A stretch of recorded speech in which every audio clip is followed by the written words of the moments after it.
بسم الله الرحمن الرحيم. السلام عليكم ورحمة الله وبركاته. kusoo dhawaada youtube channelka cilmi online academy. waxayna weli inoo socda kooraskeenii microeconomicska. buuga aynu isticmaalnaa buuga Barkin Foundations of Microeconomics. waa authorska buuga Michael Barkin iyo Robbie Page.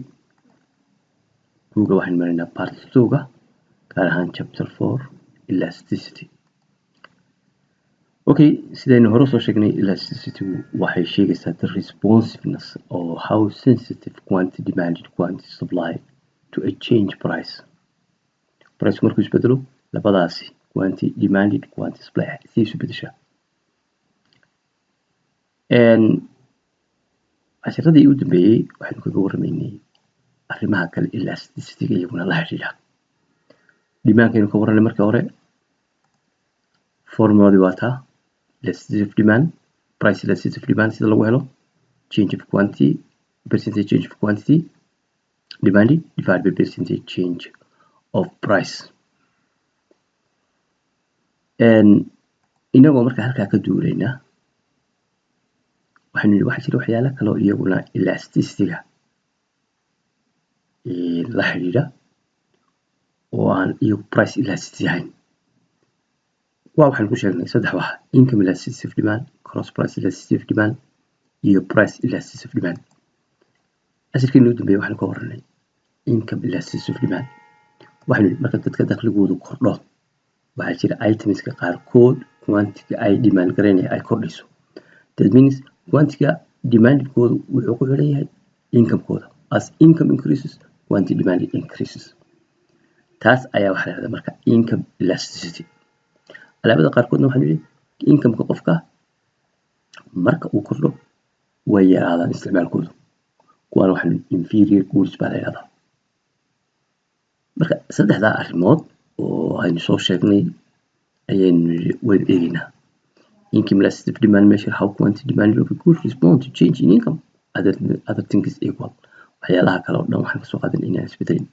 formulada percentage change quantity demanded divided by percentage change in income waa taa formulada lagu helo income elasticity-ga.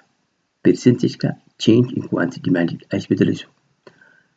percentage change in income markuu income-ku isbedelo percentage-ku isbedelo macnaha marka hore income-kii qofkaa isbedelay markuu income-kii isbedelo quantity demanded-kii way isbedelaysaa. marka waxaan doonaa percentage-ka income-ku isbedelay iyo percentage-ka uu isbedelay quantity demand-ku labadaas la soo eegina. marka waxay nooga soo baxaysaa income elasticity of demand. marka saddex arrimood baa dhici karta kulli. if the income elasticity of demand is greater than 1 hadduu ka weynaado markaan soo saarno formulada haddii income elasticity uu ka weynaado itemkaas waxaan odhanaa waa income elastic. and good is a normal good. if the income elasticity of demand is greater than 0 but less than 1 hadduu 0 na ka bato 1 na ka yaraado waa income inelastic baan odhanaa. marka income elasticity waa maxay? income inelastic way.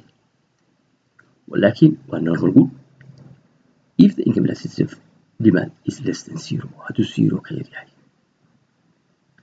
0 hadduu ka yaraado that means negative ba hadduu kalaba markaad calculate garayso hadduu negative kuu soo baxo alaabtaas waa inferior good.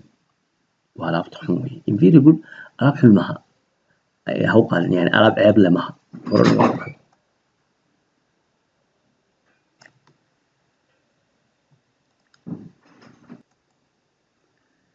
alaab ceeba maaha. waxaynu nidhi waa alaab dakhliga qofku markuu kordho uu yareeyo isticmaalkeeda sida public transportation oo kale. tusaalihii aynu ku jirno wuxuu ahaa income elastic demand waxaa lagu helaa baynu nidhi waxaynu kasoo qaadanaa qofkii dakhligiisii inuu kordhay oo 975 dabeedna uu noqday 125 inaan pricekii isbedelin quantity demandedkii biisadu inuu noqday 11 halkuu ka ahaa 9. way marka formuladii baynu ku jirnay waxaynu markaa formulada waa tan sida lagu helaa percentage change of quantity demanded intay isbedeshay divided by percentage change of income.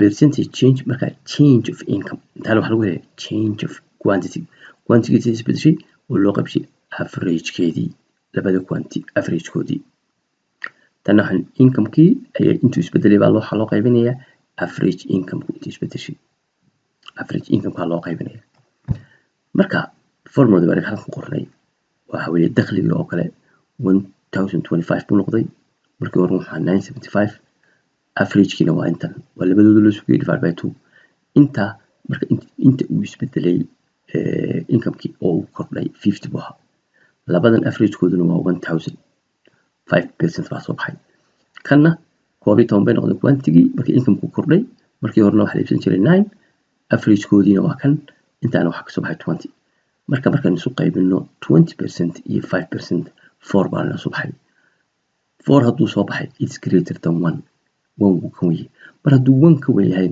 waa income elastic demand weeye that means piisadu waxay tahay waa income elastic demand marka dadka dakhligooda kor u kaco consumption-keeduna wuu kordhaa the demand for pizza is income elastic way the percentage increase in the quantity of pizza demanded exceed ayaa ka badan quantity-ga inta ay isbedeshay percentage-ka ayaa ka badan inta income-ku kordhay marka haddii uu quantity-gu badato waxay noqonaysaa marka elastic demand way income elastic waa noqonaysaa income elastic demand isla muxuu yahay if the income elastic demand is positive hadduu income elastic uu noqdo positive but less than 1 laakiin wuu ka yari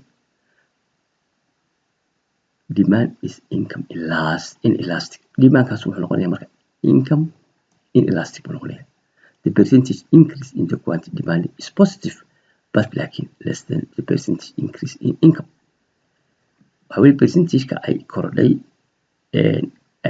quantity demand-ku ayaa ka yar percentage-ka uu kordhay income-ku that means marka income-kaagu 20% kordho quantity demand-kaagina masalan 10% bay kordhay tusaale marka way kordhay quantity-gii la iibsanayay laakiin percentage ahaan inta ay kordhay ayaa ka yar inta uu kordhay income-ku whether demand is income elastic or income inelastic has important implications for the percentage of income spent on a good hadduu demand-ku yahay income elastic iyo hadduu demand-ku yahay income inelastic percentage income spent gareeyay muhiimad bay u tahay masalan if the demand for a good is income elastic haddii demand-ka goodku uu yahay elastic uu yahay the percentage of income spent on that good increases wuu kordhaya as income increases if the demand for a good is income elastic hadduu yahay percentage-ka lagu spend garanayo goodkaasu way kordhisaa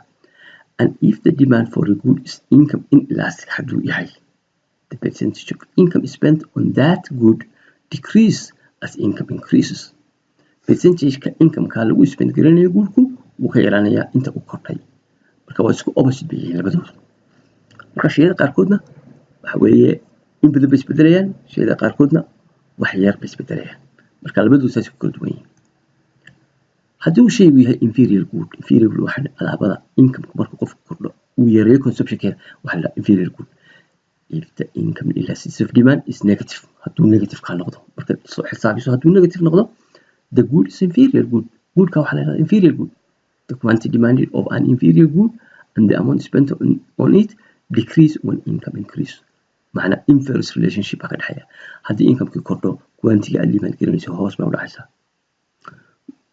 goods in this category alaabada noocan oo kale ah ee inferior goodka la yidhahdo waxaa ka mid ah small motorcycles dugdugleed oo kale qofkii hadduu dugdugleed u wadan jiray ama mooto u wadan jiray lacag dakhli soo galo gaari buu iibsanayaa potatoes baa ka mid ah potatoes waa naqaanaa dadka masaakiinta aad bay u cunaan because waa jaban tahay waana protein nafaqana way leedahay rice bariiskaa ka mid ah marka qofku bariiska cuno haddii dakhligu kordho maalin dambe hilib iyo kalluun iyo digaag buu wareegaya low income consumers dadka dakhligooda hooseeya bay waxay iibsadaan these goods alaabadan and spend waxay ku kharash galayaan last percentage aad u badan of their income on their income-kooda lacag badan ba ka gashaa that means ninka bariiska cuna maalin kasta gurigiisa bariisun lagu cunaya that means mushaharkiisu yaryahay sidaa bereed waxaa laga yaabaa 20 ama 30% wixii soo galay inuu raashinkaasun ku cuno cashirkeena maanta halkaa inoogu joogo asalaamu calaykum waraxmatullaahi wabarakaatu